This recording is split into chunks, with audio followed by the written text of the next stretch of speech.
there. Yeah, we're live. All right, there we go. Sorry about being a couple of seconds late, you guys. I had Al explaining some stuff to us. All right.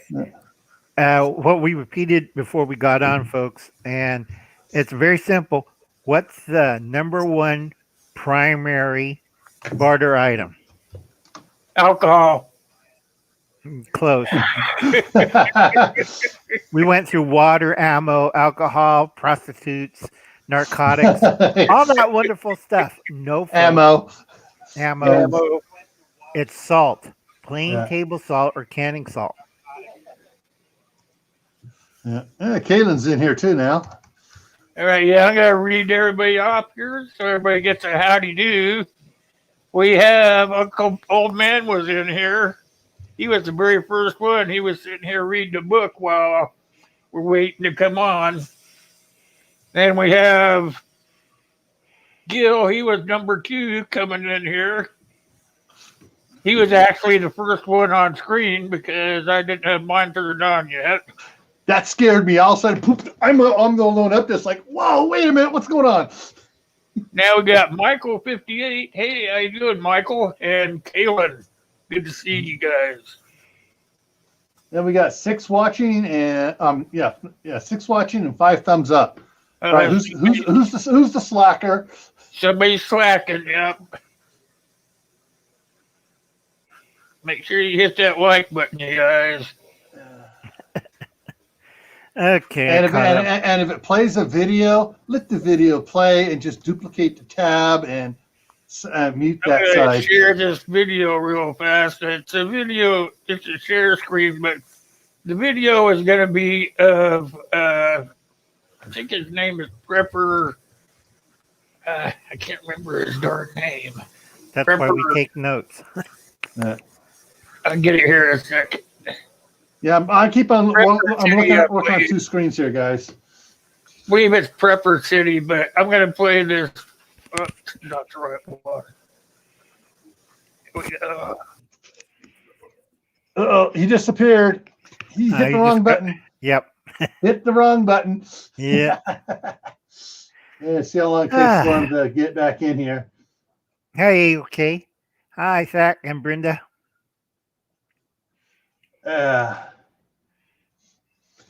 Something else that's a real probably a big barter item is services, right below salt. But but that's as in the world as it is today. If we have a collapse of society, aka no more governments or a lack of governments for a short period in time, and things aren't being manufactured anymore, probably one of the biggest, or rather the highest value barter item will become ammunition. True, next to salt. Yeah. Salt, because once you're 230 miles away from the ocean, you're going to have serious problems. Physically, medically, you're going to have thyroid conditions. You're going to have goiters. I'm not kidding. Salt's going to be like in the Roman days, worth its weight in gold. But that probably won't happen though until like 3 or 4 or 5 years later, because immediately I say about 2 years later. Immediately, the big push is going to be everyone's going to realize, oh, I need my ammo. I need this. I need that. You're gonna let me play it. It's from City Prepping, I think. Yeah, it is, and I had it. Now it's all gone that I had saved up there. I'm having a great day. Yeah, City Prepping? Right, items for bartering. Hang on a second, Henry. Look them up here. CIT, City Prepping, PRE. City Prepping. Gil's right on items in the first 2 years. It'd be things that slowly decrease. Manufacturing goods like ammo, like nails, like screws, like wire, like medication. Those are going to be the biggest, hottest demands. Hey, Al, when was that video put up? I think about within a year and a half. Oh, okay. That's going to be hard to find. Yeah. Unless you know the name of the video. Items for bartering? let's try this. IT. I'm A-okay. Yeah. How you doing? I'm going back to it. I saved the link for Can you give the link for to Will? mine. Hang on. Here we go. It looks like it's. I'll send the link to you for. Yeah, just put it in the private chat, and I'll grab it from the private chat. Excuse me, get it. And While I'll be these able. two are working on it, Yeah. let's discuss about prepping.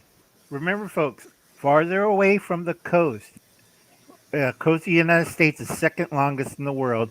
Farther away from the coast or contact with civilization, like in Europe, Africa, Asia, you're going to have problems with getting manufactured goods. If you're middle of Siberia, it's a little hard to get a color TV set. I prep for it. Yeah. Okay. Yeah, there's just so many things trying to find that on his. It's not coming up immediately. I That's the have way. right here. I'm just gonna send it off to you. Yeah. No, you should just put it in the private chat, and I can pull it from the private chat. And then I can throw it up on my second screen and save my second screen and share my second screen that way. Yep. Copy link. Oh, I like that little video of his. 10 easy ways, DIY, to hide items in your home. False bottom drawers. Behind light switch. There you light go. switch plates. There you go, Gil. Did you email it or? It's in the link. It's a link down below. Oh, okay, down below in the comments. All right. All right, let me grab this thing here. Control C, come over here. That's his 10 list. That is, okay, it's trying to play an ad, so let's get that going here. Oh, shocking items. Okay, 10 inexpensive barter items. Okay, that's why it didn't show up. Okay, so skip that. Yeah, I had it all keyed in, and then I don't know what happened. All right, let me do this here. Share screen. Add that to it. Yeah, rock salt's pretty good, old man. You could use it for the ice cream maker or for the 12 gauge. All right, so I'm going to hit play on it now and we'll go. discuss 10 relatively cheap items you can begin to stock up on to be used for bartering items should times get tough or the grid goes down. Before we jump in, I just want to say that these are 10 items I think will be useful to have on hand for bartering should either times get hard in our economy or things hit the fan. Many of the items in this list have been used in our history when things get tough economically, so they're not just... Hey, there's salt. Yeah, and there's herbs. Noting, bartering should not be your plan A. Being able Coffee. to produce what you need and having a large inventory stored up in advance should be your Seeds. plan. Bartering is simply a plan B approach. Hot Food. doggy. What items you want to stock up No, on it's a carrot. consider to barter. Here's 3 principles we're going to consider in this discussion. Number 1, stock up on items that are relatively inexpensive. In the event a calamity never strikes, it's no good to have a bunch of things you stocked up on and you can't even use them that were expensive. Number 2, stock up on items that will store long term. There's no reason buying a bunch of stuff that will go bad quickly. And number 3, stock up on items that actually have value and you can use them. God. Think about it from the perspective of having some additional items that you already have stored up. So without further ado, here's my top 10 cheap barter items. Number 1, alcohol or tobacco. I put these 2 first on my list as vices are going to be hard for people to break. While I've never personally smoked, I know for many it's going to be hard for them to stop, and many will do whatever it takes to get a hold of tobacco. Also, alcohol can serve many purposes, including medicinal purposes as well as fuel. When things are difficult and people want to take their minds off of things, alcohol is going to be a good escape and a stress reliever. Number 2, salt, spices, and seasoning. Now, while I lump salt in with spices, just to clarify, salt is not a spice, but it's rather a mineral. If you study ancient history, you can see how valuable salt really was. It was used as a form of currency at one point. Salt can be used for many things, apart from just flavoring your food, like food preservation and for medicinal purposes. Be sure to note, though, that there's different types of salts and that serve different purposes, like sea salt, iodized salt, or Epsom salt. While, as I mentioned a moment ago, salt and spices are different, I lump them together for their primary uses in bringing flavor to food. Again, having spices and seasoning will help make the food that people will have to begin to prepare much more edible if they have to rely on gardening or hunting. Number 3 on my list is sugar and honey. Like seasoning in our previous point, sugar and honey will help a great deal with making bland food editable. It will serve as a very valuable item to help create comfort foods, which has a huge psychological boost. During difficult times, it is often rationed and it can be stored indefinitely if done correctly. Number 4 on my list, coffee and tea. Coffee is another one of those items that offers a great psychological boost, and you can expect people will get really excited if they can get their hands on it. During the Great Depression, coffee was very hard to come by, and so many people in that generation would stock up on it when they could get it. Tea is also, tea is also a solid alternative to coffee that I'll accept if I have to. I hate to admit it, but I go through a lot of both of these on a daily basis and would be hard pressed to not have them in the event they were in short supply. Number 5, fresh fruits and vegetables. This, among many reasons, is why I got into gardening. Did a video recently on creating a raised bed vegetable garden, and in the coming months, I plan on building several more. In the video, I discuss a book I use to get me started, which I'll provide a link for in the description below. Regarding fruit trees, this is an area I need to get serious with. I planted them a few years ago in the backyard, but haven't been working on them or taking care of them like I should. This is definitely something on my to-do list. While on this point regarding growing vegetables, think about how many people in your neighborhood have gardens and fruit trees. In mine, there's not a lot. I only know a few people that understand how to do gardening really at any level around me. If things got bad for a long period of time, having the ability to produce your own fruit and vegetables and be able to barter for them will be invaluable. Number 6, heirloom seeds. Like the previous point discussing gardening, obviously having seeds to barter with will come in handy. One word of caution though, I often hear many preppers discuss storing up seeds to use if things get bad. If you've never planted a garden before in your life, there's a lot more involved than just going to the backyard, digging a hole in the ground, and then watering it. Learning the skill now while there's no stress for relying upon this food for your survival is critical. Discussing specific skill sets if the grid goes down is something we'll discuss in another video.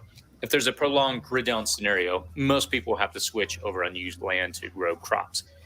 And if you've got seeds, you've got a valuable commodity that will be in demand. Number 7, toilet paper or wipes. I don't know about you, but I'd be hard-pressed to survive a long-term grid-down situation without toilet paper and moist wipes. I'm just saying. I remember as a child listening to my grandfather talk about having Give me the baby wipes. in their outhouse to wipe their backside.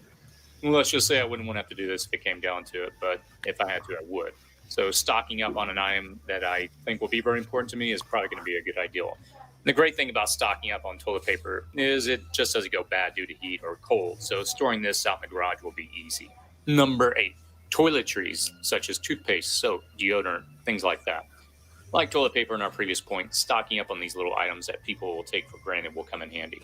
Also, if you visit hotels often, be sure to pick these up as they're often given to you free in your hotel room.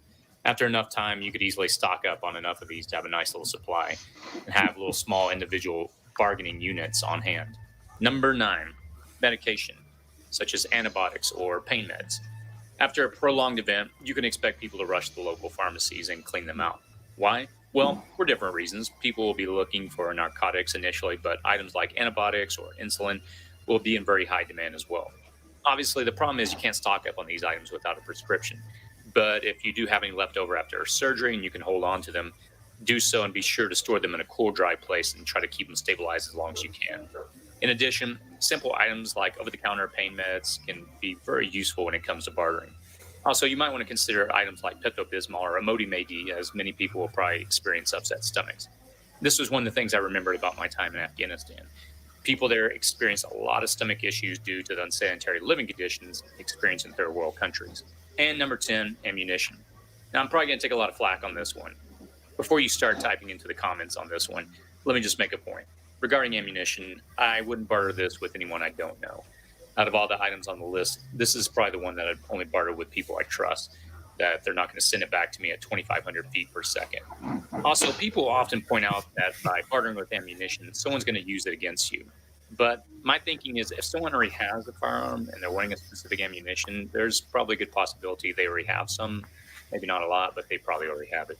Again, just use caution and barter this with only people you know. So why isn't gold and silver and other precious metals on this list? Precious metals is a long-term approach. If I'm hungry, need meds, or need something that I can use right now, what value does precious metals offer me? I'm not saying you shouldn't have them, but how are you going to feed someone with them right away? If someone is suffering and is in pain, what relief will gold bring that person? I think precious metals is going to be good if you're thinking long-term, but I wouldn't count on them for short-term value. As always, I'd love to get your feedback, and please post items you are storing up as bartering items in the comments section below. As always, be safe out there. Yeah, I put him up there because I don't know if you guys know him, but Prepper City, he's been around quite a while, and he puts out a good presentation. And I kind of liked his items that he put up there. So if you guys don't know us, Prepper City, I want to make sure I call him out so I don't get in trouble. But I wanted to make sure that you saw his list. I think it was a very good list. And he gave a good explanation behind each and every one of them. And give me a second here. And home. There we go. And this, let's see, is his link to his channel. And hey, Vanessa Kitty, Prepfort, Aiden Near, John's Life. Who else snuck in here while we were running that? I think that, Ron's here. Ron's here, yep. Yeah, Ron's here. And Aid's here, Aiden here. Yeah. Hey, John, So- I didn't see you. I was saying hi to all these other guys. hey guys, don't forget to pound that thumbs up button for Will. All right. One of the things when I was making notes there while he was talking, and one of the things I'm going. With aspect to some of the stuff you talked about. First off, one of the things I would stock as well as not per se to barter themselves, but to barter in, and it is small containers and Ziploc bags. The small sandwich size and the snack size bags. If you need to barter some salt, whatever, hey, have it in small quantities to barter. That way you can get more bang for your buck.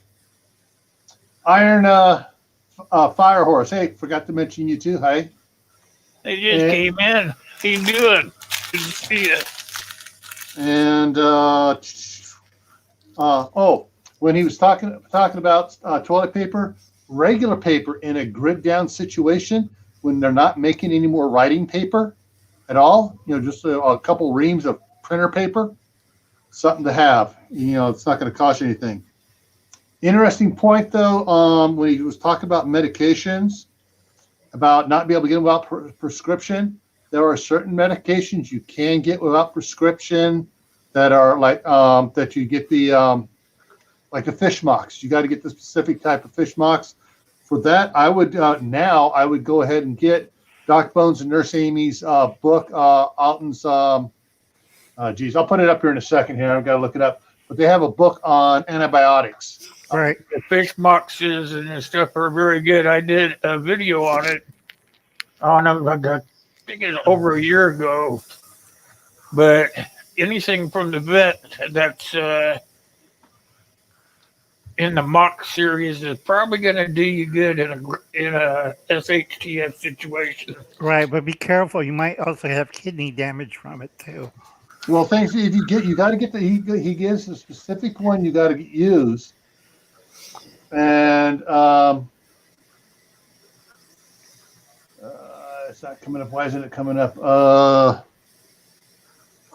Okay, let me try this way here. Alton. Joe Alton. There we go.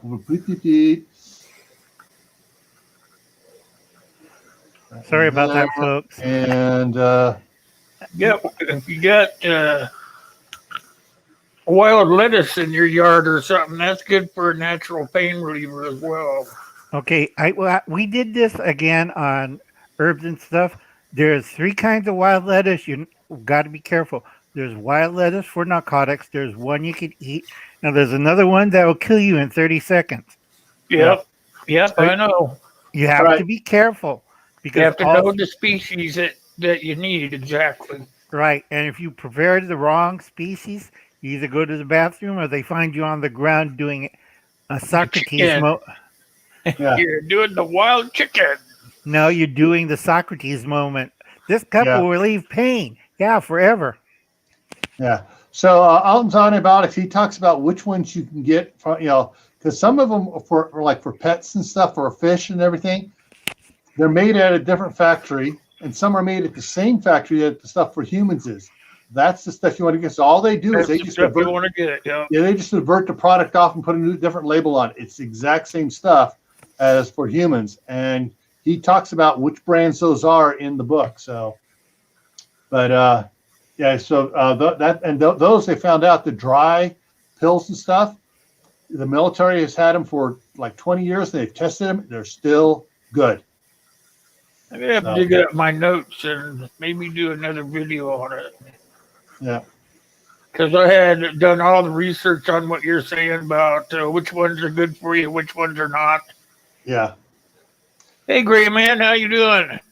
Hey, Gray Man. The other thing on for Let us bartering roulette. Yep. that he was talking about, I'm looking at his video, going through his video again here. Fruits, vegetables, gardening is before that was okay. The coffee, yeah, sugar and tea is going to be very sugars, sweeteners, honey, very important. Oh, with the spices, yes. Something I've been talking about with some of the other ones. That's about the biggest jar that Uncle Al showed that you actually want to get. Yeah, you got the big Costco and Sam Club ones, but once you open those up, some of the spices, have very short shelf life once they're opened up. So long as they're sealed, and with the original factory seal on it, they'll last a lot longer than once as soon as you open them up because the oxygen gets to them and they start going bad. Right, and also we discussed Gil on Gil's channel. Go check that channel out. If it's whole or ground or flaked, once it's changed from its original form, like I said before on Gil's channel, what was it last month, Gil?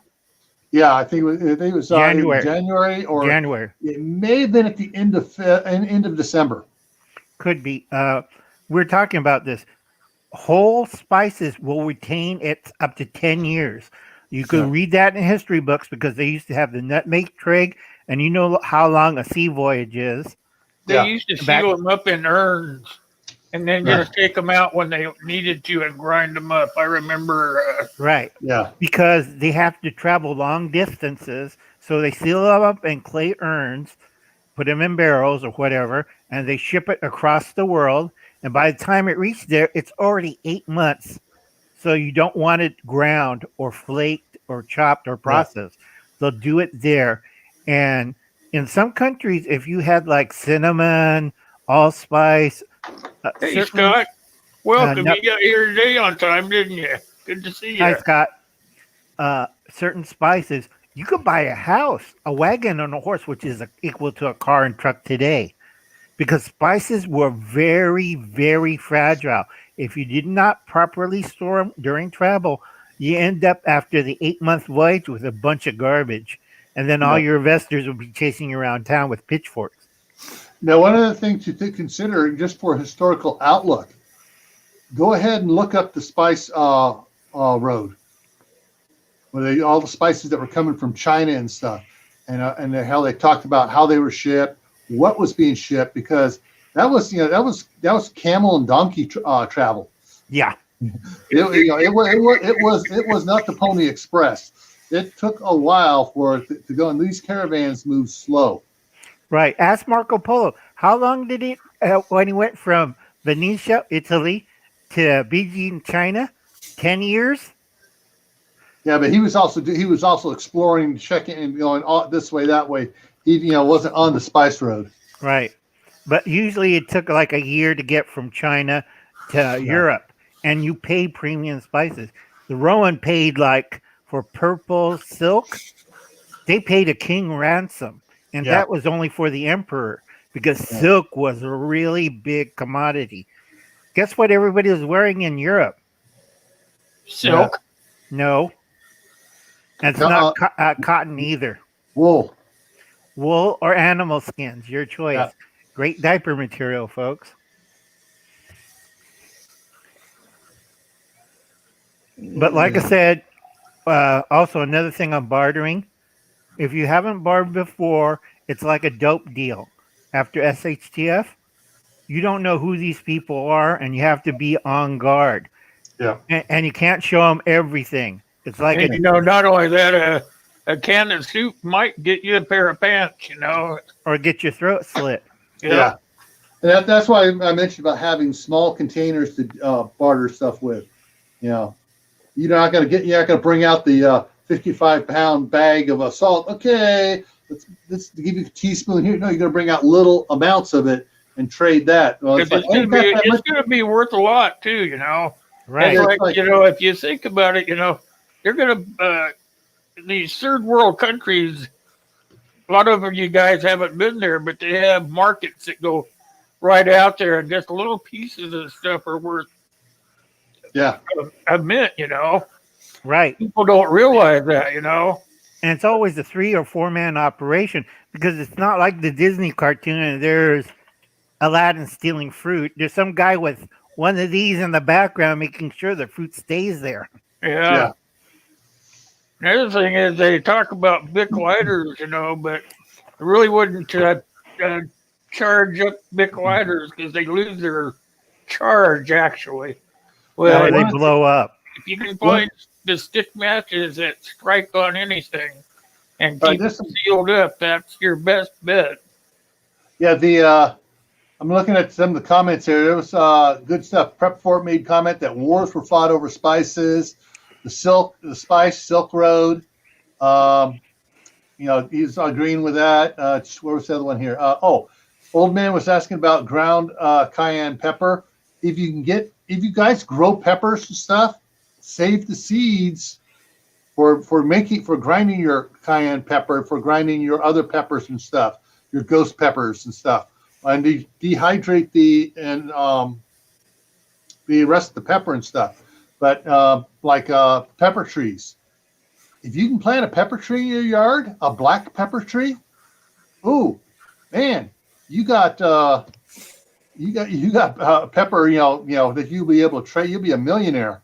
Yeah. Right, but only one problem. Florida has a invasive species of pepper tree. They found out it's the wrong kind of pepper tree, and it's millions of it, and you try to get rid of it. It's like crabgrass. So, folks, if you're going to... Prep Fort says, when you go bartering in the future, don't go alone. Take a couple of people with you. Yeah. I'll take a sawed-off shotgun. And Uncle Al says, they'll slit your throat for what you got. Right. Yeah. With Uncle Alan's method of bartering, I have a sawed-off shotgun and a pit bull. So I don't think nobody's going to cheat me. Yeah. Well, one of the ways, too, is you...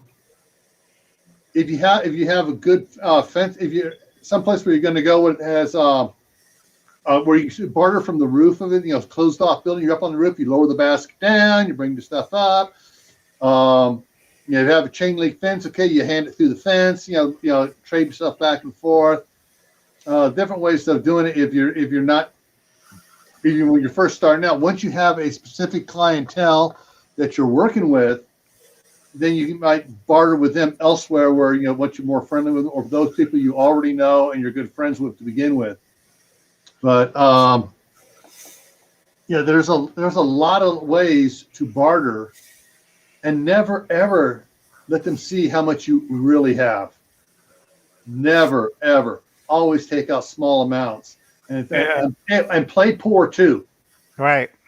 It's like, I only got this. Dress down, no matter what. Dress down. Look like you're dirt poor. Right, and also, folks, it goes the opposite way. If it depends on your crowd. If your crowd's high rollers, dress up. If it's low tech, dress down, because they'll sniff out a rat, and you're going to find I don't have my stuff to barter anymore, and I'm stringing up someplace because each group won't trust you. Yeah. You have to dress for the occasion.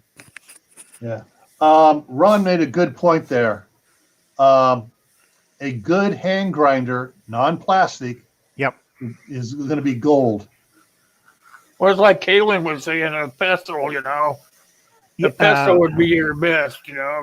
let's see you grind 5 pounds of wheat with a minimum porter. Yeah. Gray That's Man, yelling. You're going to go. Gray Man, answering your question. Some spices you grind the seeds. Others are the leaves. Others are the bark of the tree, like cinnamon. But like pepper seeds, black pepper, that comes from a pepper tree, and those you get the little seeds, and that's what you ship, and that's what you grind. Right. And the only state that can grow, actually 2 states, is Hawaii and Florida. They tried it on Puerto Rico, but there's something in the soil that kills the trees. Well, I know my in-laws had a huge pepper tree in their yard down in Fremont, California, and yeah, they were they had the old hand grinder out there, and they collect pepper seeds and grind it up themselves. Yep. Oh, that's a good idea, Vanessa. She said she found an old coffee grinder. Yeah, She said it's an old one, so it grinds up a lot of stuff. Right. can- But it has to be soft stuff for a coffee grinder because it doesn't have the hard burrs for Milo or wheat or corn or I yeah, forget. What was the other one? I can't buckwheat, rye. remember. Right. Yeah. Those two. There's too many Kay- seeds I got to remember. Yeah, Kayla made a good point. Also, I forgot. Root. Some of the spices and herbs are roots, like ginger and turmeric, and some others. Those are root ones as well. Yeah. So Also, when they start in the future, they'll have different ways of trading it. That they'll start having like marts and stuff. In my opinion, they'll start having like I guess like a flea market, and there'll be lots of people around trading different stuff, and that might be an easier way for you to get rid of your goods. That way, you're not sitting there like a guy with a target on his back, Yeah, That but gave me an barters idea, like though. that has to have organizations. So, like in the old Absolutely. days, they'll have soldiers around the flea market. Anybody gets out of lines, or you're thieving, or you're doing something, you're going to have a troop or a battalion of soldier on your butt, and you can't get out because you're surrounded by soldiers. Look at They'll DC probably right be now. like unmarked guys, they won't be even in a soldier uniform. No, They'll they're just going to be. walking around like everybody else, just keeping an eye. Yeah, we call that a department store. what the heck But is that? that's because I used to work shop loss prevention for a couple of stores. We do that. We walk in teams of 2 when we check people out what they're Hey, doing. Dad, on YouTube, good to see you. Thanks for coming. Hey, Dad, on YouTube.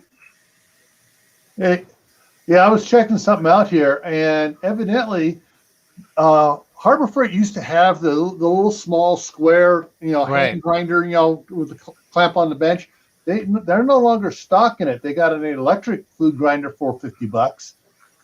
But, Electric. What if you don't have electricity? exactly. That's what I'm looking for. I'm going to see if Try Lehman's. no, I'm going to Lehman. try hand powered, POWER powered. I get all my hand grinders from Italy, so I know they're good stuff. There we go. Okay. Yeah.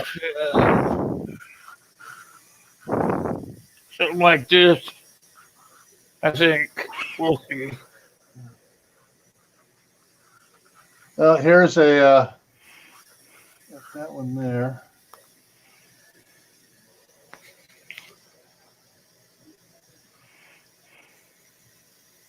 This looks like a grinder. Hang on here. Let me do this right. Right. Yes, but let's see. Iron Horse, that's a little bit different because it's usually you're grinding leaves.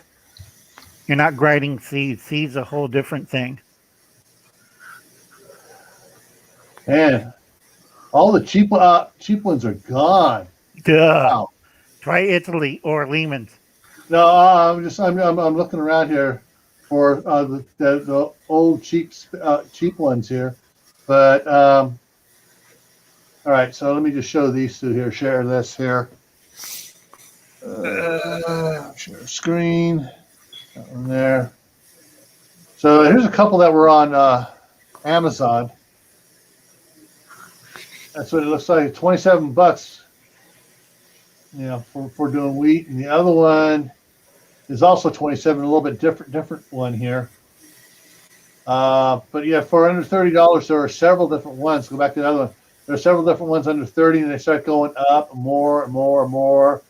But if you have one, you can find some of the cheap ones under like under $30, or even if you ever find them elsewhere for like the 1999 ones.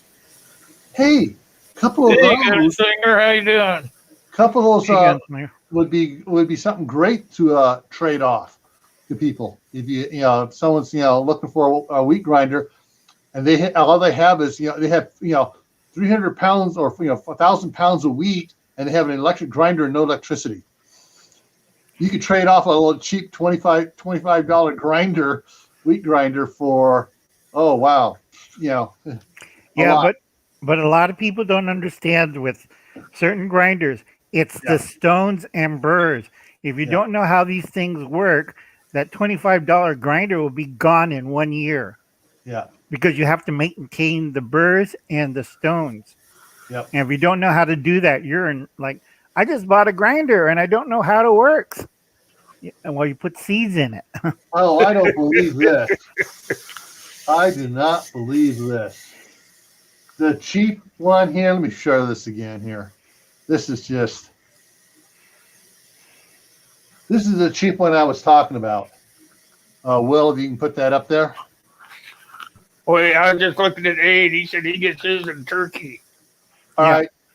And they're all made of brass. Yeah, this one here is now $80 basically. I got two of them I picked up for less than $19 out in my cargo container. And this is now $80.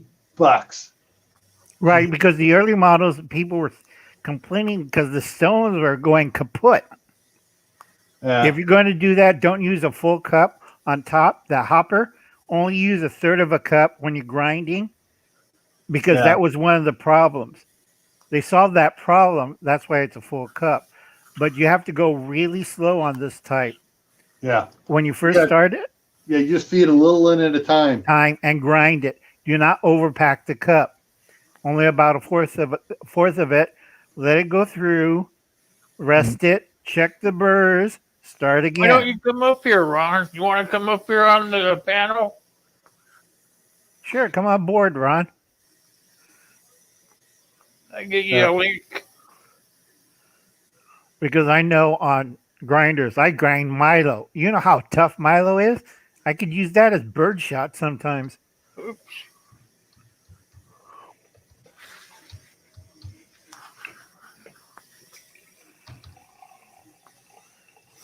And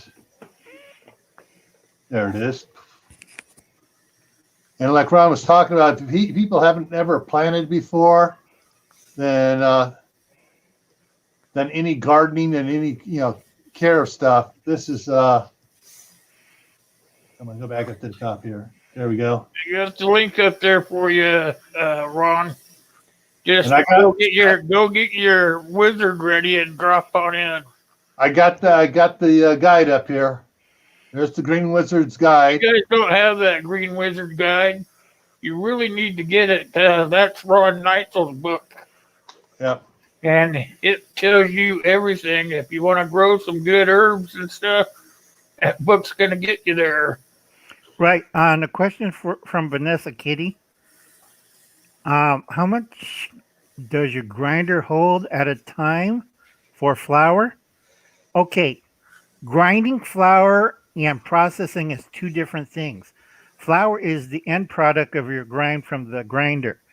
You have to run it a couple of times because the first grind is going to be like Roman meal. You ever seen Roman meal? It's kind of coarse. Yeah. You have to grind it again. You have to shift it, grind it again. You might have to change the stones to a finer grind. Every time you grind it, it gets finer and finer and finer. Yeah. So if you're going to do flour, you have to do it. It's an art and a skill, not a science. I keep We telling ought people to. that because I make noodles. Yeah. Yeah, I know. I think Anthony was talking about that as well, having to grind Right. twice. Yeah, that's Anthony at Palmetto Prepared. He has to grind this twice and shift it and grind again. But you have to change stones because when you change stones, you're uh, um, decreasing the granule of the flour. So once you change it to a finer stone, it goes down to a finer grit of flour. And if you're going to put grains in the finer grit stones, you just screwed up $75 worth of burrs and stones. You Yeah. have to change it back to the coarse so you can break it down. And remember, folks, So you what have it to do it in steps, right? right. Yeah. You can't do it like I'll take a whole bag of wheat and grind it up and make instant white flour. And everybody who cooks or bakes will look at you like, did somebody drop that boy on his head? Exactly, Vanessa, like you do with cocoa. Yeah. And what City Prepper was talking about when it comes to ammunition. Yeah. Yeah, that is only those who you really trust and have an agreement with or are part of a group with are those that you would barter ammunition with. Yeah, you wouldn't like take it to the market and say, "Hey, I got a box of shells. You want some?" Because by the time you got home, them shells would be at your back. Yeah. Right. Hey, I found 3 shotgun shells. Yeah. Use one and take all your supplies. Yeah. Ugh. Like But I said, oh, Hey, hey, there he Ron. is, you guys. Hey, Ron. Everybody, say hi to Ron. How you doing, Ron? Oh, doing good. How about yourselves? all right. We are keeping up. Yeah, busy. We're talking about bartering. Something else to consider. Water filters. Something else to figure. Garden your own herbs, right, Ron? Oh, absolutely. Uh, People Tell us fear a little bit gardening. about. Tell us a little bit about your book. People fear gardening for no reason whatsoever, just because they haven't experienced it. And that was the reason I wrote the Green Wizard's Guide 2 years ago. You know, it's been 15 years of experience working with all the chemicals and all the wasted stuff and what have you, and ruining my yard. And as soon as I got off of it, we're talking weeks, and started going back to this method, the world changed. And I've written all of it down in this simple book. It's written so that, Jerry's woodworking and his crayons can figure out exactly how to grow grass. And the results are phenomenal. And I don't care what you've got. I don't care where you live, whether you've got clay, whether you've got topsoil, what have you. You can learn to grow anything with just the basic understandings that are in the Green Wizard's Guide. They will help you immensely. And the book is written in such a way that it's not a textbook. It's an entertaining book that a 10-year-old can pick up and start gardening today. and it's got some stuff in it that's funny as heck. True. So that's the point. I mean, who wants to go back to school or learn a textbook all over again? That was the point of the book. Make it entertaining and still learning and getting knowledge out of the book from both my mistakes and then just some funny stuff we throw in there to make it entertaining. You guys want to grow some fantastic herbs? You guys need to get with Ron here, and he'll get you guys fixed up to get your ground perfectly fit to accept them. You guys can grow some fantastic herbs. Any soil. It doesn't matter. Any soil. And that's what a lot of people don't, they have this misunderstanding. Oh my God, I have so much clay in my yard. There's nothing I can do. Well, actually, this is the perfect time of year to do something about it. Epsom salt, that storable stuff that we were talking about. Epsom salt will reverse the clay circumstances in your yard. If you can get it down now, even with the snow and the cold, it will start breaking up that clay. And what's great about clay is it's full of minerals. The same stuff I talk about you needing in your soils and needing in your plants that give you the distinct flavors and tastes, they are compressed and compact inside the clay. As soon as you soften that clay, guess what? You've got the minerals in your plants. I've got some stuff growing, or I've had some stuff growing in the past I'll never do again. I grew banana peppers, the yellow banana peppers. Where's the garden. best place? Hey, Ron, excuse me for interrupting, but Great Go ahead. Man wants to know where the best place is to buy your book. Amazon. Get it on Amazon. A lady, I just talked to her like 20 minutes ago. She bought the book on Monday. It's already at her house. Yeah. They ship that fast. Their print on demand is what they call it. And they print it in your area and deliver it directly to you. And you can Somebody was asking about sandy soil. Sandy soil is not a problem. They're growing, believe it or not, they are growing huge farms out in the Arabian desert by adding just a hint of clay.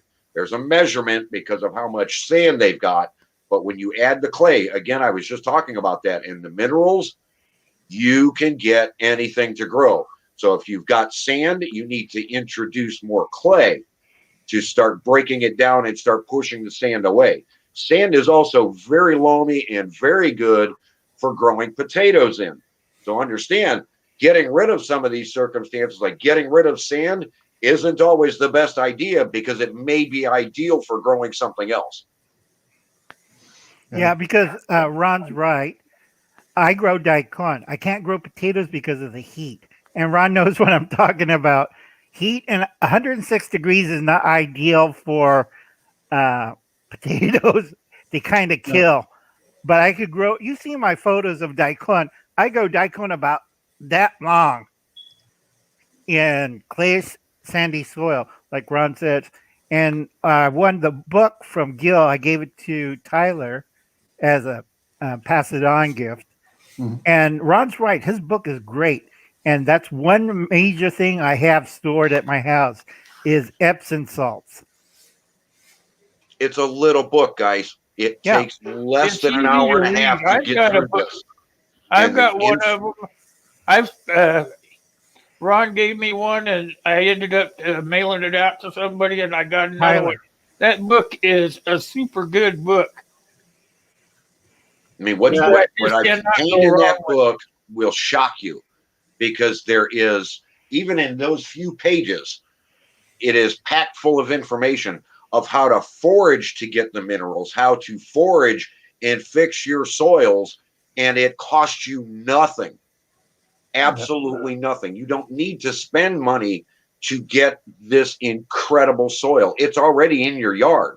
Now, as far as potting soils are concerned, just be careful where you're getting them. Just because the bag says organic on it doesn't mean it doesn't have chemicals in it to help store water.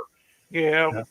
One of the great things to understand about clay is it will store water. Hey, FFP, there's my buddy. Yeah. Clay will store water when it has the correct microbial life growing through it, in it, and around it. It will store water. So in drought seasons, clay can be your friend and help you. Excessive amounts of clay, not so much. But like Howie can tell you, food forest permacultures can tell you, clay is not necessarily the bad guy here when drainage is correct and the organic life is booming. It's incredible what you're capable of doing. And everything is covered in the guide. Every little bit of it. The only mistake I made in the Green Wizards guide was not putting in Howie's information as to how he specifically grows, but that's the whole second book. Not that I was pushing Howie out, not that I was ignoring him. When I was covering this information, I wanted to get the basics in there. You don't need to know this huge amount of gardening this and gardening that and style this and style that. You need to understand first and foremost, it's the organic life, feeding the organic life, getting the stuff in the soils so that it becomes organically rich. everything else falls into place right behind it. It's a stepping stone. And Are you the gonna- Green Wizard's Guide will give you Are all you, of that. are in you going to come spades. up on the panel too, Howie? You want to come Yeah. up and get into conversation? Hey, Will, I got the Amazon page for Ron's book here. You want to put it, share my screen here? Now, some of you guys are book collectors. I'm not pushing you guys away. The other page has since shut down. Your book collectors, you want signed autograph copies. I do still have those. You can get those from me direct. Just email me at greenwizard@hotmail.com, and we can talk about getting you a signed autograph copy, numbered autograph copy. I'm sorry, and getting one directly from me. I just don't do a whole lot of that anymore since the webpage shut down. Yeah. What I did is I got, as you can see, I bought it on March 18th, 2020, and I got the Kindle version. And I actually, when I bought it on Kindle, I put it on all my Kindles. So I have it. I've read it 3-4 times now, and so yeah. See what everybody's got to understand, Hi, and Howie. what we forget about is that if we go to a grid down Say hi situation, to Howie. we lose power. And if you don't have your stuff locked up and put away in Faraday cages to protect your electronic equipment, you lose this book. And like I said, this book can teach a 10-year-old how to do this stuff. Yeah, I don't got know how it long in it's going to take to get the grid back. I'd rather have the hardback than just to have it on a disc or anything. Exactly. I mean, the hard copy, the paperback, whatever you want to call it, this thing is not going to be affected by a grid down. And there's blank pages in it. You can always use it for toilet paper if you need to. Or fire What's service. going on, Howie? How you been, my brother? Yeah. Rough week. But clay, if you dilute clay and water together and you spray it on your plants, that's a great foliar feed, but also bugs won't eat your plants. True, because of the silicate. Yeah, and it'll wear a hole in them too as it dries. It wears a hole and it acts like diatomaceous earth. So clay is your best friend. It's full of minerals. But if you can dry clay out, crush it, and then spread it into your soil, then you're getting it more activated where you're able to use it. And that's key, is drying out the clay and then crushing it. It'll go powdery. That's what you want. Right, the microbial life can enter it that much sooner, that much quicker. IMOs, indigenous microorganisms, you want to grow them. So when you have your yard, go outside your yard and go to the forest, and on the back side of a log, you'll find some black soil. Scrape that up in a bucket and bring it home and spread it around when it's cool in the evening, or dig a little hole and put it in there. Try not to crush it up too much, especially if there's some mycelium in it. You want to keep it together, and you want to do it when it's like in the late fall, when it's cool. Okay, you're not destroying the IMOs. And the best microbes come from mung beans. You might have just lost it with my fermented mung beans. But clay is your best friend if you know how to use it. There's two types of ways that I make soil. If there's clay there, I'll dig a trench, and then I'll put in all the layers of biomass in that trench, and then I'll make a T like this, and then I'll plant a tree on it. Yes, great man. And then that's what's going to hold the tree there. It's able to spread its lateral roots like apple trees, pear trees, and it'll hold itself in there. But clay is your best friend. Now that's if there's water there. There's water there, like clay, like that. It's good to build a pathway soil bank on top of it because there's already water there. See? Yeah.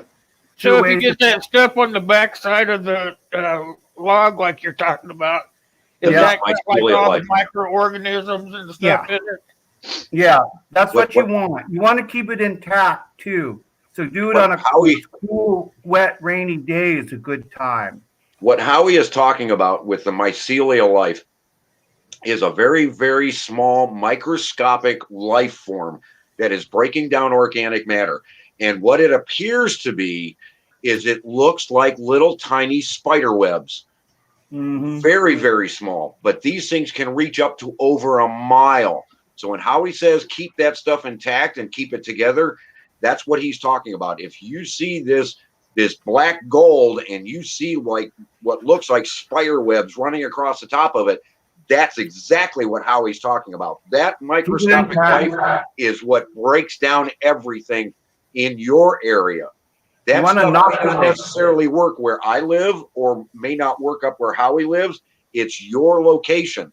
That's why I say when you do a lot of stuff, as you read it in the book, get your local organic materials together. Don't go outside. Watch when you're bringing in bags of topsoil, regardless of how organic they say it is. Well, some of those bags of topsoil are pukey stuff. Oh, absolutely. Absolutely. Well, what happens is they have pyrrhilid weed killer in it, and it doesn't die. And you come along and you try to grow something with it. Well, the guy that made the organic soil and sold it to you says organic on it. The people that brought the stuff to him, they put Roundup on their lawn. They mowed the lawn. That stuff is still there. So then it goes in it, and they make soil out of it. You bring it home, try to grow with it. Oh, I didn't grow any radishes this year. They did terrible. There's a thing called pyrrhilid weed killer in it. And how to kill that is you spread that soil out on the ground and leave it for a year. And then microbes will come along and make that inert. Microbes also, they do a big thing called, these nodes of nitrogen on nitrogen fixers like radishes, beans, or nitrogen fixing trees. And they make these nodules.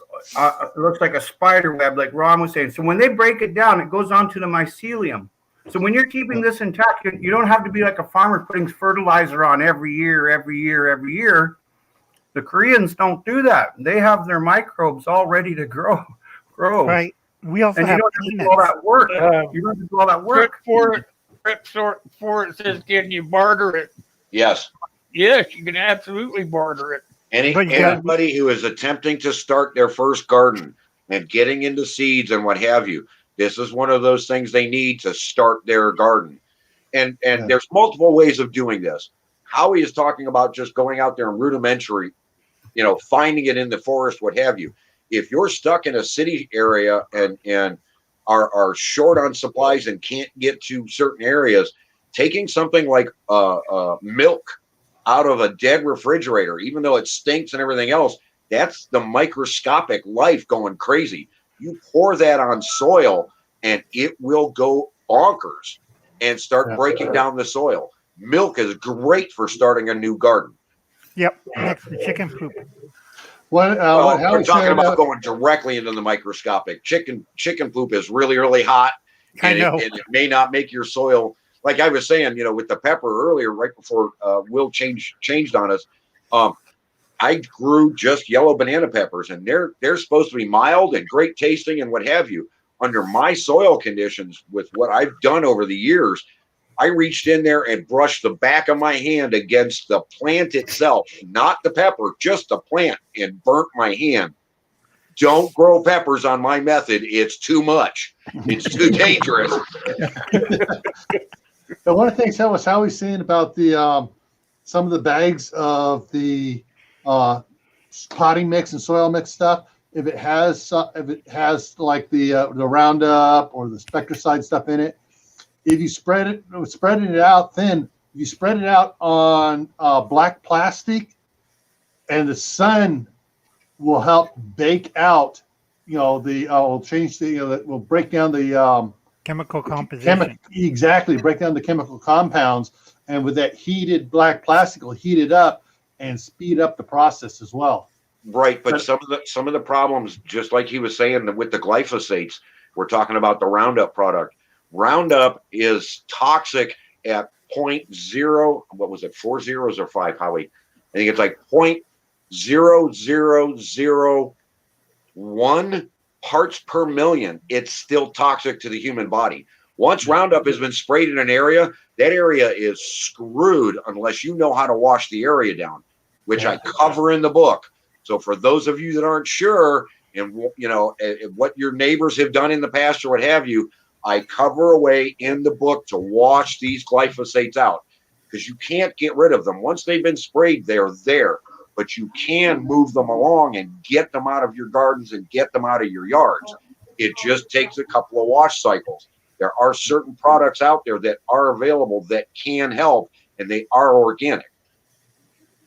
Yeah, what thing is, what something I want to point out here. Once you have your garden and it's all up and going, one of the things you can do is what you grow, you can barter that away.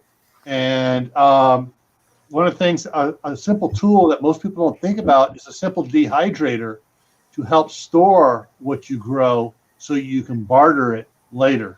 Right. Yeah. Hey, Lynn, what I would suggest is get a 5-gallon bucket, and Howie can explain this a little bit better than I can, I believe.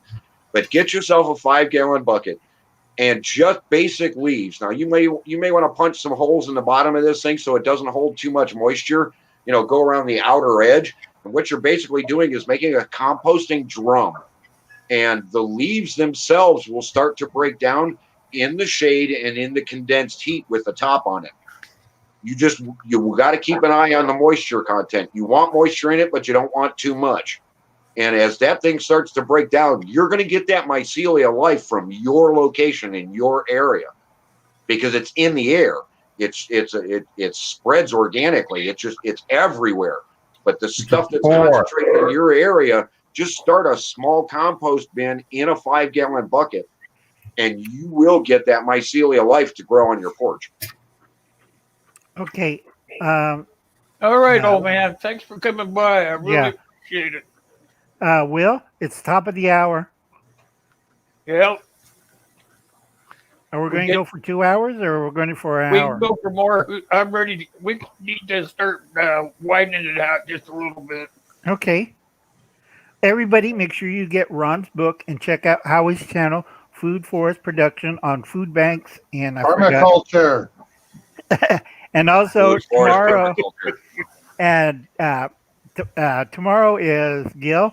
Gil, what's your? Is it love? Oh yeah. Okay, you're gonna love this one. Love. Tomorrow night on the Friday night special. Love, prepper style. Yeah, How God. love can affect ER prepping. Because Okay, I folks. mean, where do you have to get your love or what? well, hey, some people, some spouses aren't into prepping or gardening, Is that and like- others are, and you can have a little bit of conflict there, and it's how you work around it and how you include them and get them to enjoy what you want to do. Is that like? Yeah. Folks, on bartering stuff, you have to be very careful what to store and put away because everything has a decay rate. And second thing, do you know how to barter? It's like drug dealing. You don't want to be coming out there with dime bags and getting ripped off. And, what happened to him? He disappeared during a bartering mission with another group. You don't want to be like that. You got it, old All man. right, we got 17 people in here. Everybody, each person come up on the conversation on the chat side and tell me one barter item that you think is the most important to you. Food. Food, gunpowder. I can make both. Barter items. That's right. I don't think that or bullets or ammunition's not a good one in my opinion. Oh, I just some lead and powder, like in the old days, like to the Indians, and don't try to get scalped. But anyway, the big All thing- right, gunslinger, blacksmithing. Yeah, Well, that's He's a good. going to barter a skill. That's a good one, yep. Because you can barter that away pretty good. Anybody Well- here cook nitrates? Because I know how to Cannabis and make tobacco, yes. That's another good one. right. Because I know how to cook nitrates out of soil. That's why I always say chicken manure.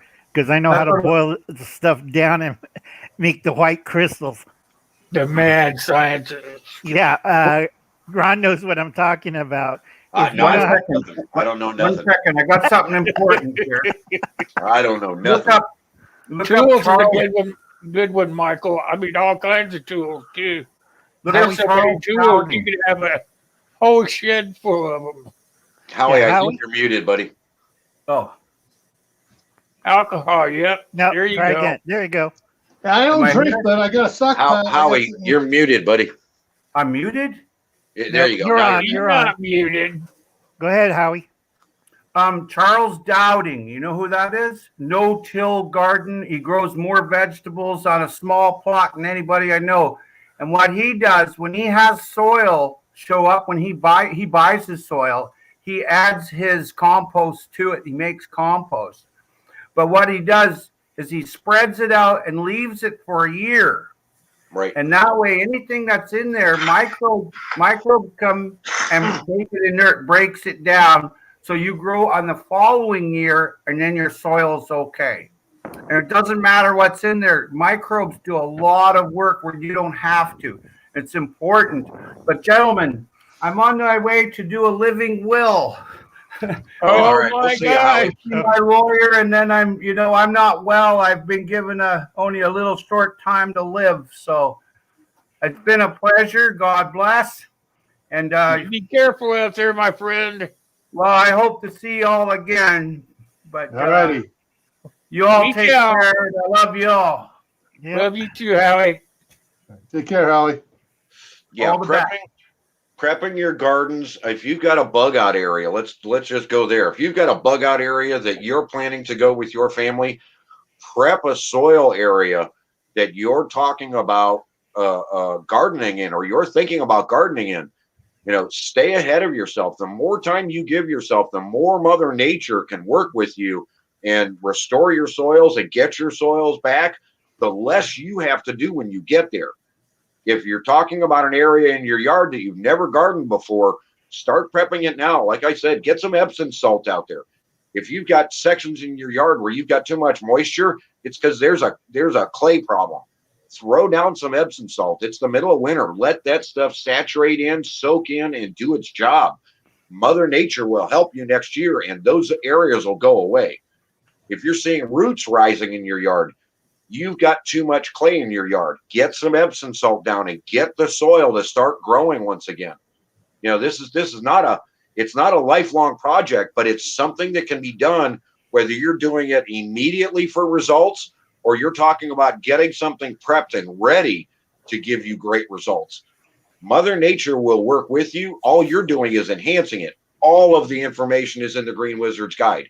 Every last step that you could think of, I've screwed up or done right and have the proof to back it up in the book.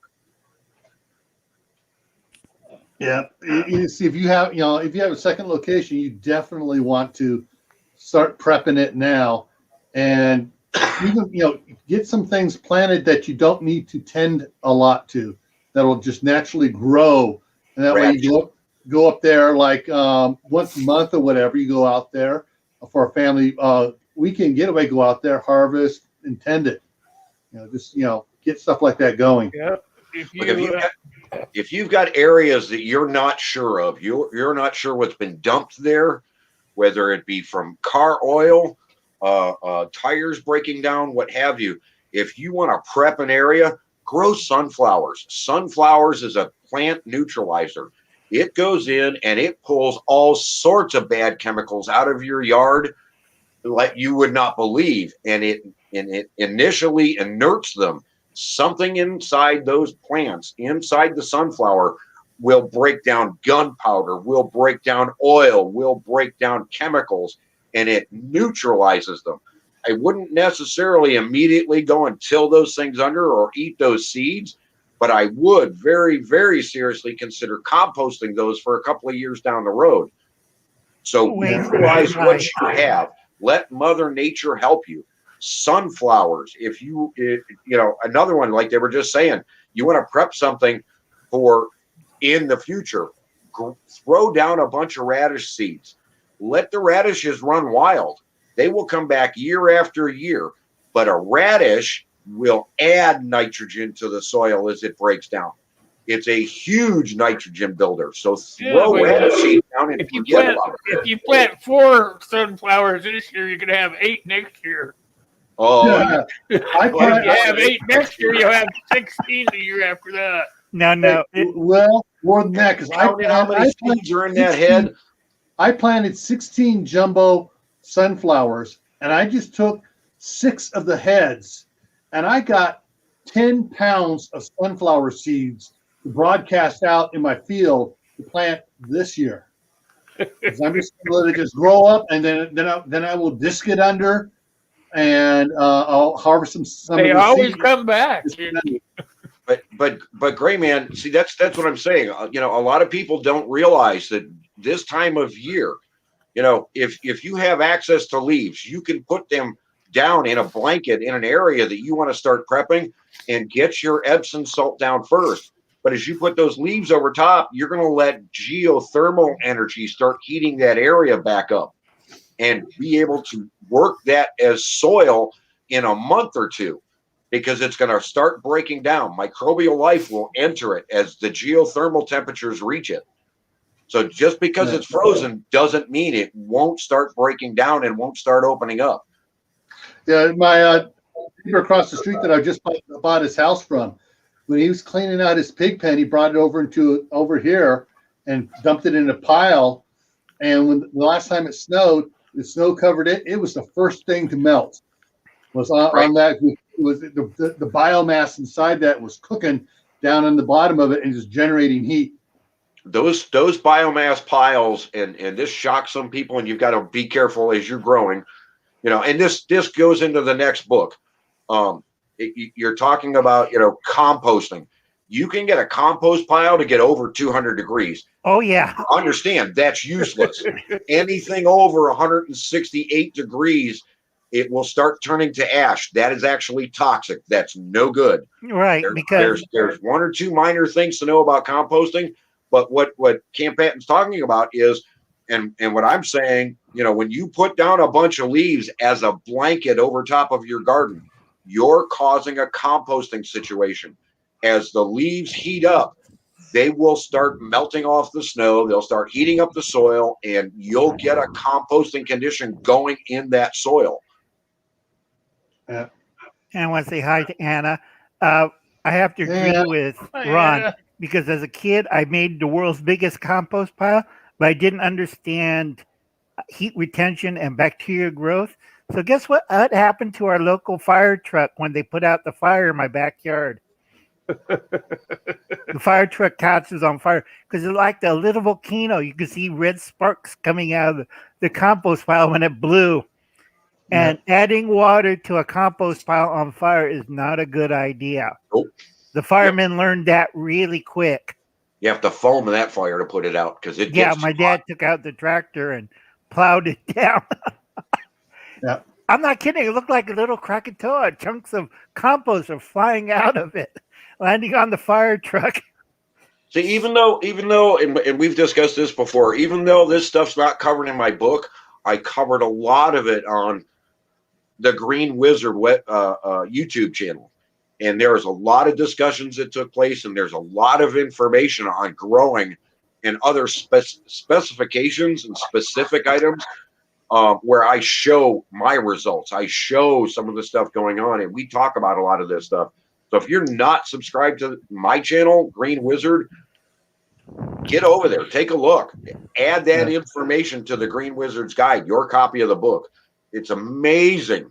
It's just absolutely amazing what Ron can do when you is an understand. amazing guy. If you guys aren't on his channel, you should be. Yeah. I mean, I've got a lifetime of this stuff, and I'm not trying to just pat myself on the back. I'm trying to Did you give the see information. Gray Man said he piled leaves on his garden before the snow came.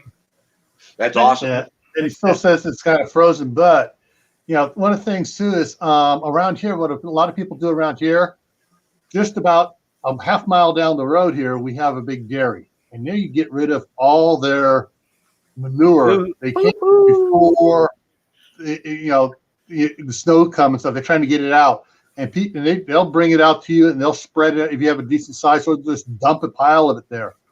If you have your leaves, you put your manure down, put your leaves down, do it in layers and stuff. It'll keep going all winter long, and if the top may freeze over a little bit, down in the bottom there, man, it's still cooking and still going. So in the springtime, all of a sudden it just busts out and it starts going. Now, my question, Camp Patton, is as you're there with that dairy farm, do you have access to any of their milk byproducts? Far as I know, I haven't talked to the Likes family about that. I think all their stuff is they're not dumping anything because it all goes to market because they have there's a lot of the places around here sell to the local markets, and they have there's a milk processing plant here farther on the other side of Idaho Falls, and so everything gets they're not dumping stuff out. But I can check with them, see if they do dump anything out. Far Right. as I can tell. What Ron's saying on the milk byproducts is like mastitis contaminated milk, whey contaminated milk. What was the third one, Ron? I forget. Well, it's the whole point of when they do the pasteurizing process, there are certain products that come off the top, right off the top of the milk because of the pasteurizing process. Right. And a lot of these places will get rid of those and throw them away. And what I'm saying is take those products, instead of them throwing it away, go put that in a field you want to use next year. Go put that in a pasture where you have animals, because what it will do to the soil will blow your mind. Right. There We are do it here. farms dedicated to that. Right. Where they do nothing but dump milk waste on their farms to feed their animals, because it brings the wild organic life to growth like mad, and everything expands exponentially. Right. So that little bit of milk byproduct, the waste that they throw away that they can't use after pasteurizing, that stuff will enhance your soils tenfold. That's why we grow winter oats. So if you guys listen to Ron, you get all your gardens in good shape and you grow your vegetables and whatnot.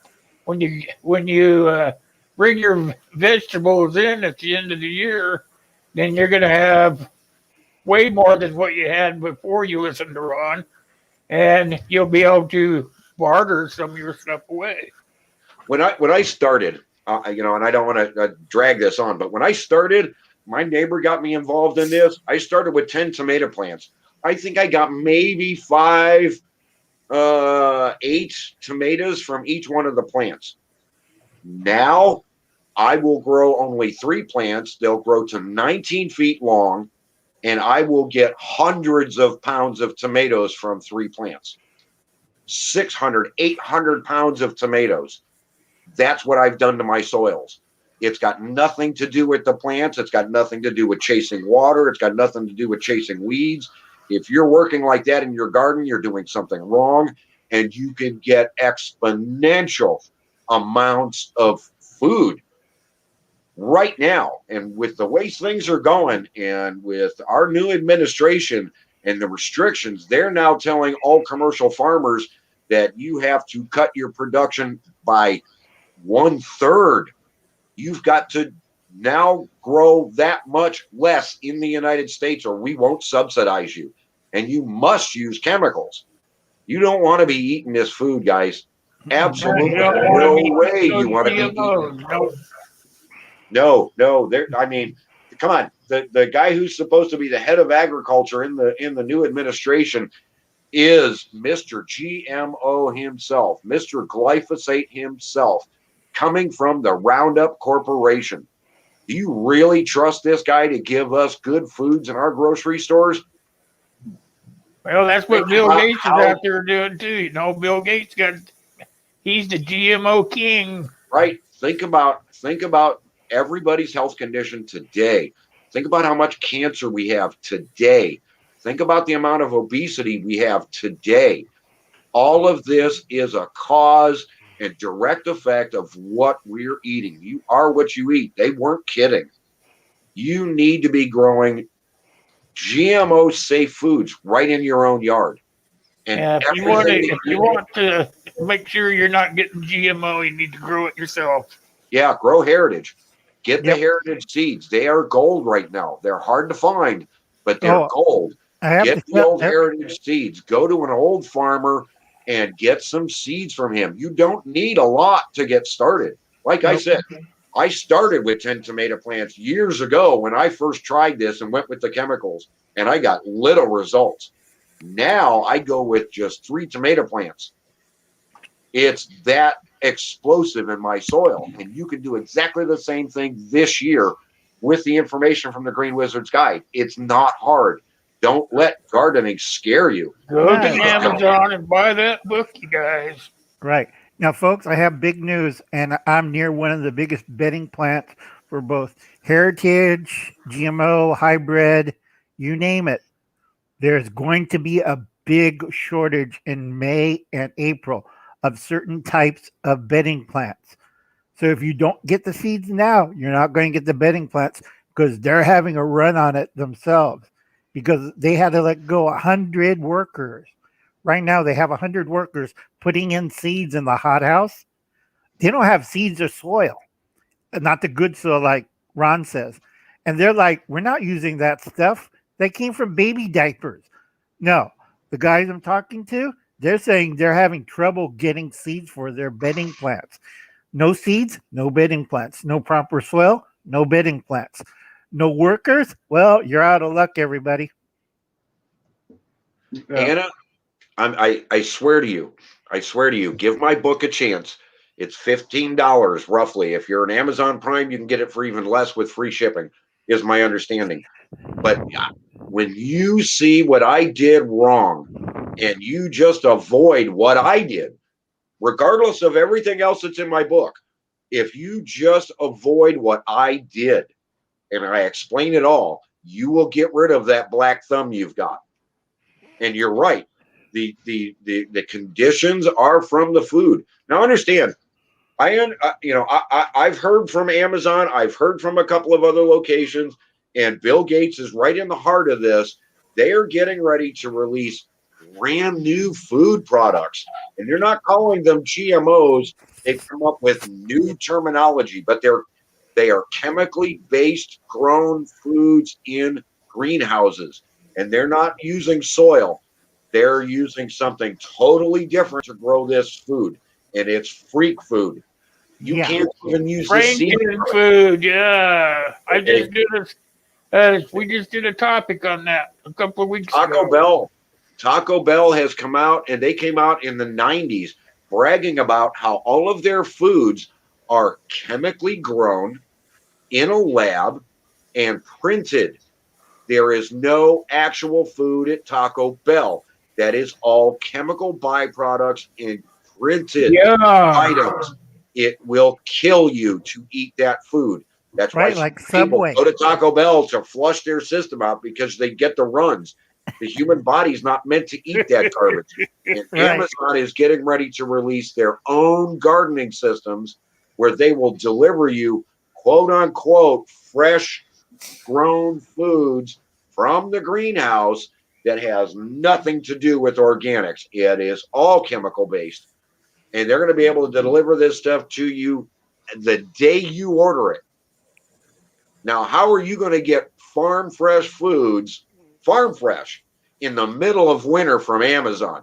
They're not shipping it in from Mexico same day to give it to you the next day. They're growing it in a very freakish way, in ways that are not meant for human consumption. Well, I read a big article that Bill Gates is buying a whole lot of land up. Yeah. Bill All Gates, the land that he can. Bill He's Gates not is the building. number one farm owner currently in the United States. And all he's doing is creating toxic soils and Yep. putting the soils in standby. There's a bigger picture here, guys. Much, much bigger than you understand and much, much bigger than you realize. They are temporarily putting all soils in the United States on hold by applying these chemicals. Because once we're gone, they're going to start feeding the world from the American soils. And Bill Gates owns the majority of it right now. Yep. You've got to start growing your own. We're in trouble, big Oh, trouble. yeah. Look at Subway with their fake tuna. Yeah, the three of us and four of us in here, we've been herping on this for a long time right now. Months Yep. and months. You have anything to say? Anna, I'll check, just check my stuff book. here real quick here. Yeah, if you don't have a garden, start one. If you have a garden, enlarge it. I'm not sure what's going on, but I know that the Ready.gov was supposed to be doing a what's the word on tip of my tongue here? A push for a public relations push to get people to plant gardens in a couple of months. But it sounds like that's all been kiboshed by the New administration. the great hair sniffer. And so if just saying, if there's a group of people trying to stop you from growing fresh vegetables, that seems like a reason to grow more. Exactly.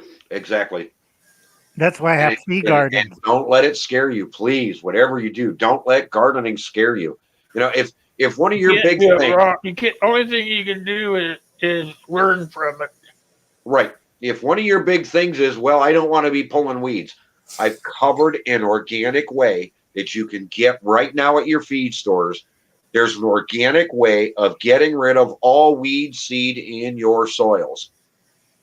And all you've got to do is throw it down by hand and walk away and come back to the soils and plant your stuff.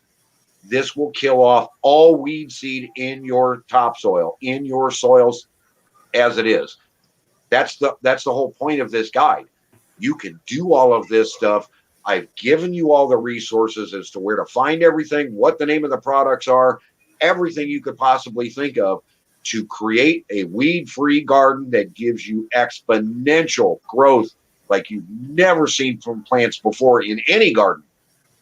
If you drive down the streets today, any gardening area, any farming area, what have you, and they're growing corn, the corn stalks are growing, well, maybe 8 feet tall. Did you know that there are photographs on the web from 30 years ago where you had to stand on top of your tractor to see over the corn stalks? We're talking 20 feet tall corn stalks. That's the organic way of doing things. We have depleted our soils so much and harvested so much that even our organic corn can't grow to its fullest extent. The soils just can't support it. My way will give you the ability to grow those soils back in your yard and get better and better every single year. You can start today and have a garden tomorrow with the guide because it's your understanding of what's going on. And if you've got the ability to go year after year, it's going to go crazy for you. Get your it's incredible what you just don't understand. Looked like Al was waving goodbye. And actually, looking at the time here, I got to get going too. Yeah, I was gonna say it's time. Anybody got anything to say, Gil? Stay happy, no matter what happens. Stay happy. Keep a positive mind. Oh, absolutely. All right. You guys have questions? Just email me. thegreenwizard@hotmail.com. Everybody I'll answer any questions you've got. Ron's. Thanks for having me up, Will. We'll see you later. Yep. Everybody go to Ron's site, buy a book. Okay, you guys, thanks. We had a good time today. I want to make sure everybody comes and sees Gil tomorrow night. He's got something to do with love in his forecast, and I'm not sure what, but you better go see it and find out what it's all about. I'll be there for sure. Until Monday, thanks for coming by. We had a good time. You guys have